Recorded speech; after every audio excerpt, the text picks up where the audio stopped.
About 200 foreign nationals have been evacuated from Kabul and have arrived in Doha on board a Qatar Airways plane. The US has praised the Taliban for being businesslike in enabling this first charter flight from Afghanistan since the US troop withdrawal. Inside Afghanistan, the Taliban are continuing their crackdown. These two journalists say they were detained while covering a demonstration on Wednesday, taken to a police station and accused of organising the protest. The UK has authorised its border force to turn back some boats carrying migrants across the Channel. France has criticised the tactic, saying it's in breach of international maritime law. And a BBC investigation has found that reports of the mysterious Havana syndrome amongst US spies and diplomats have increased, with incidents reported on every continent. In Qatar, about 200 people who fled Afghanistan, including Americans and other Westerners, arrive in Doha on a flight from Kabul. In Japan, the International Atomic Energy Agency inspects radioactive water supplies from the disabled Fukushima Daiichi plant. The team is studying a possible release of water into the ocean. In Ethiopia, rebels from the Tigray area deny claims by local officials that they killed 120 civilians last week. And an emergency meeting of the West African group ECOWAS suspends Guinea and calls for an immediate return to constitutional order. Today, after a careful assessment of the facts and the law, the Justice Department has filed a lawsuit against the state of Texas. Our position is set out in detail in our complaint. Its basis is as follows. SB 8 bans nearly all abortions in the state after 6 weeks of pregnancy, before many women even know they are pregnant, and months before a pregnancy is viable.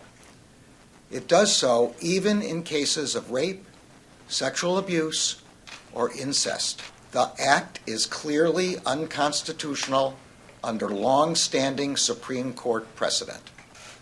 Those precedents hold, in the words of Planned Parenthood versus Casey, that, quote, regardless of whether exceptions are made for particular circumstances, a state may not prohibit any woman from making the ultimate decision to terminate her pregnancy before viability.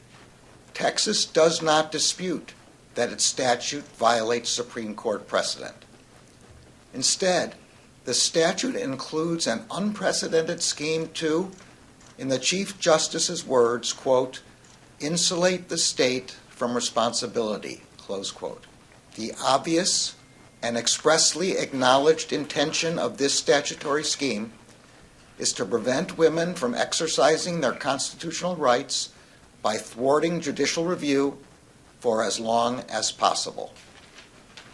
Nor need one think long or hard to realize the damage that would be done to our society if states were allowed to implement laws that empower any private individual to infringe on another's constitutionally protected rights in this way.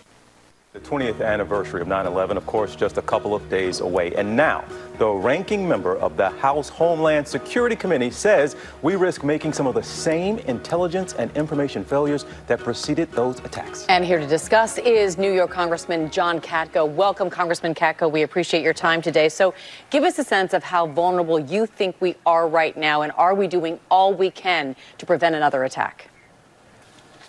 Well, I can tell you I'm here in New York City right now commemorating 9/11, and for sure, law enforcement on the federal, state, and local levels working wonderfully together, better than ever before. But, you know, going forward, we have a couple of unknowns, and that being the renewed threat of al-Qaeda running amok in Afghanistan and our open southern borders. So those two things, I think, are real security gaps, especially since we don't have boots on the ground in Afghanistan anymore. We don't have that intelligence that we so desperately need to keep this country safe. So those are two things we're working on for sure going forward. Congressman, we have, of course, a poll here, ABC News Washington Post poll. 49% of Americans see the U.S. as safer from terrorism now than it was before 9/11. Now, that number is actually down from 64%, which was just 10 years ago. But again, you pointed out some issues you might have and still concerns. But as you, a member of the Homeland Security Committee, do you actually think, are you confident we certainly are safer now, yes? Oh, from 9/11, there's no question about it. And the biggest reason is because the various law enforcement and intelligence agencies on the various levels of government, federal, state, and local, do a tremendous job of sharing information and co-locating and playing team ball here. That didn't happen prior to 9/11. That was one of the biggest failures of 9/11. So in that regard, for sure. But if you're asking going forward what my concerns are and whether we're doing everything we can, Afghanistan's a big concern, and so is the border. There's just no question about it. Congressman, you're here. You're about to head a roundtable discussion. You're talking about collaboration between the Homeland Security Committee there and first responders. What do you hope to learn from that meeting, and where do we go from here?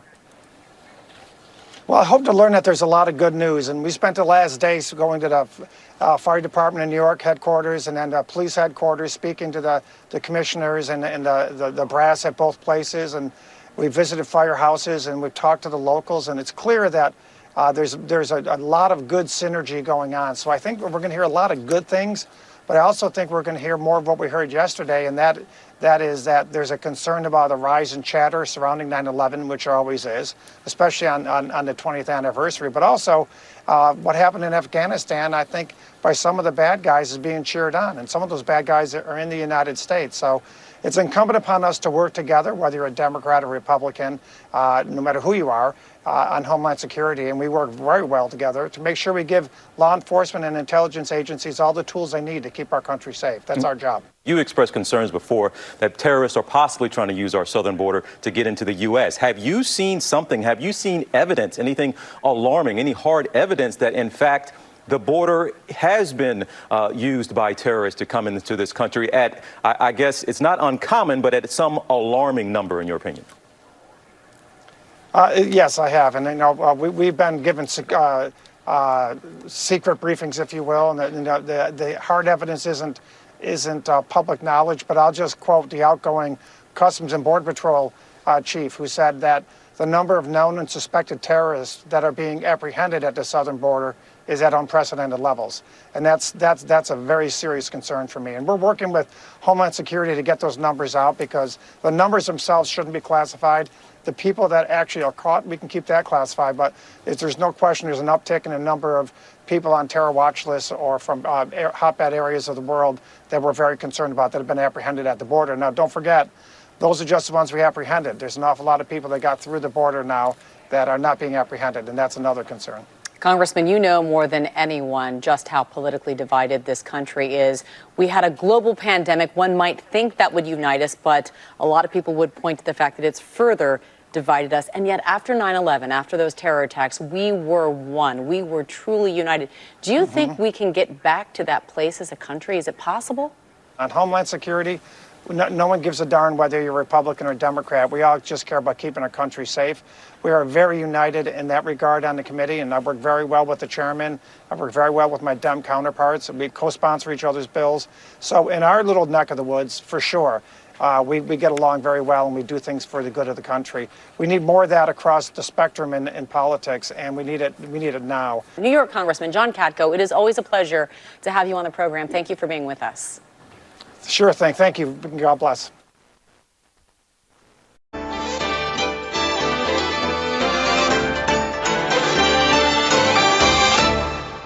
Hello, and thank you for joining us on this edition of NHK Newsline. I'm Raja Pradhan with the news from Tokyo. Japan's government is extending the coronavirus state of emergency in many parts of the country. It'll remain in place for 19 prefectures, including Tokyo and Osaka, until the end of September. The Prime Minister says new infections are declining across the nation, but warns the number of serious cases remains high.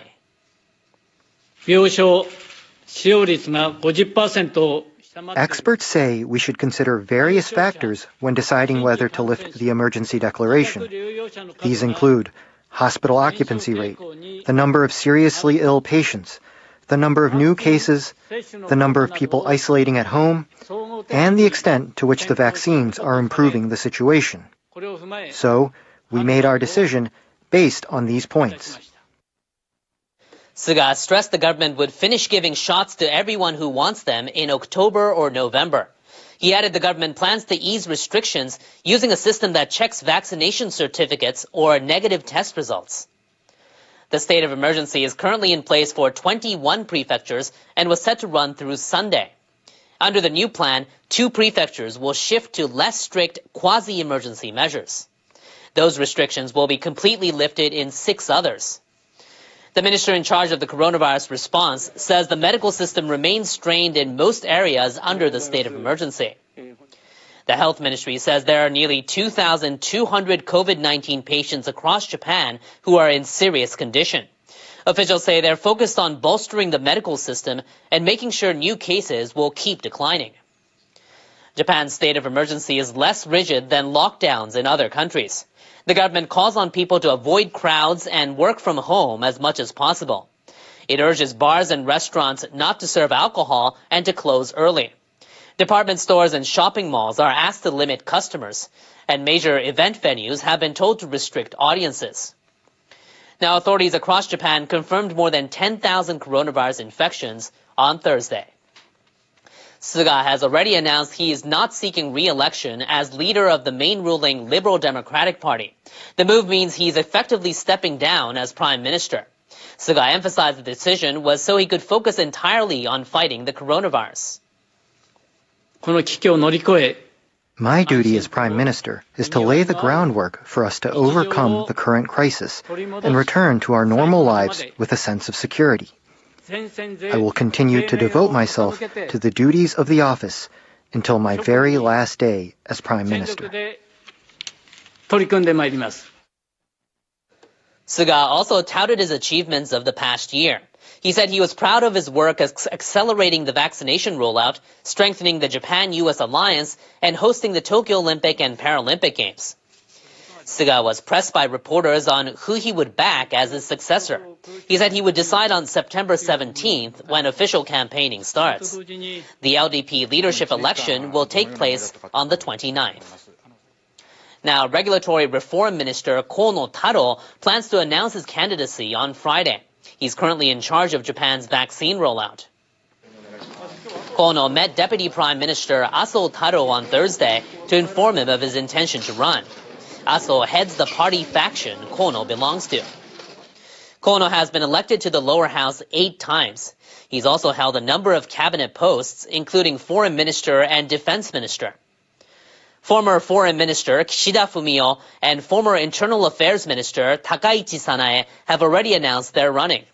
They could be joined by another former Internal Affairs Minister, Noda Seiko, who's trying to secure the 20 endorsements required to enter the race.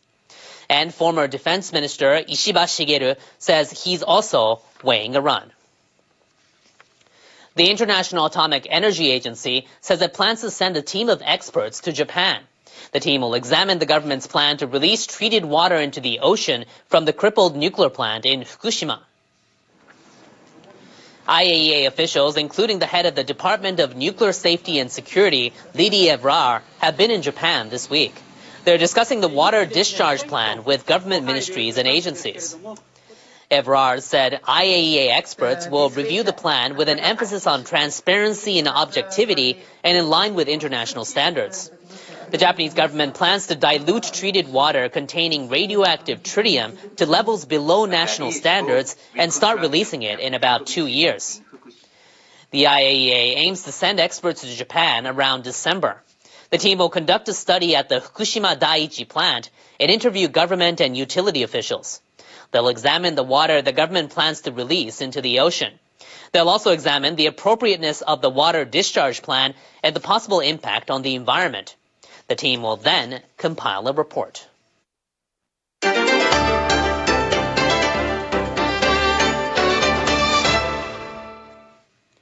The Taliban caretaker government in Afghanistan has announced new measures that aim to crack down on protests.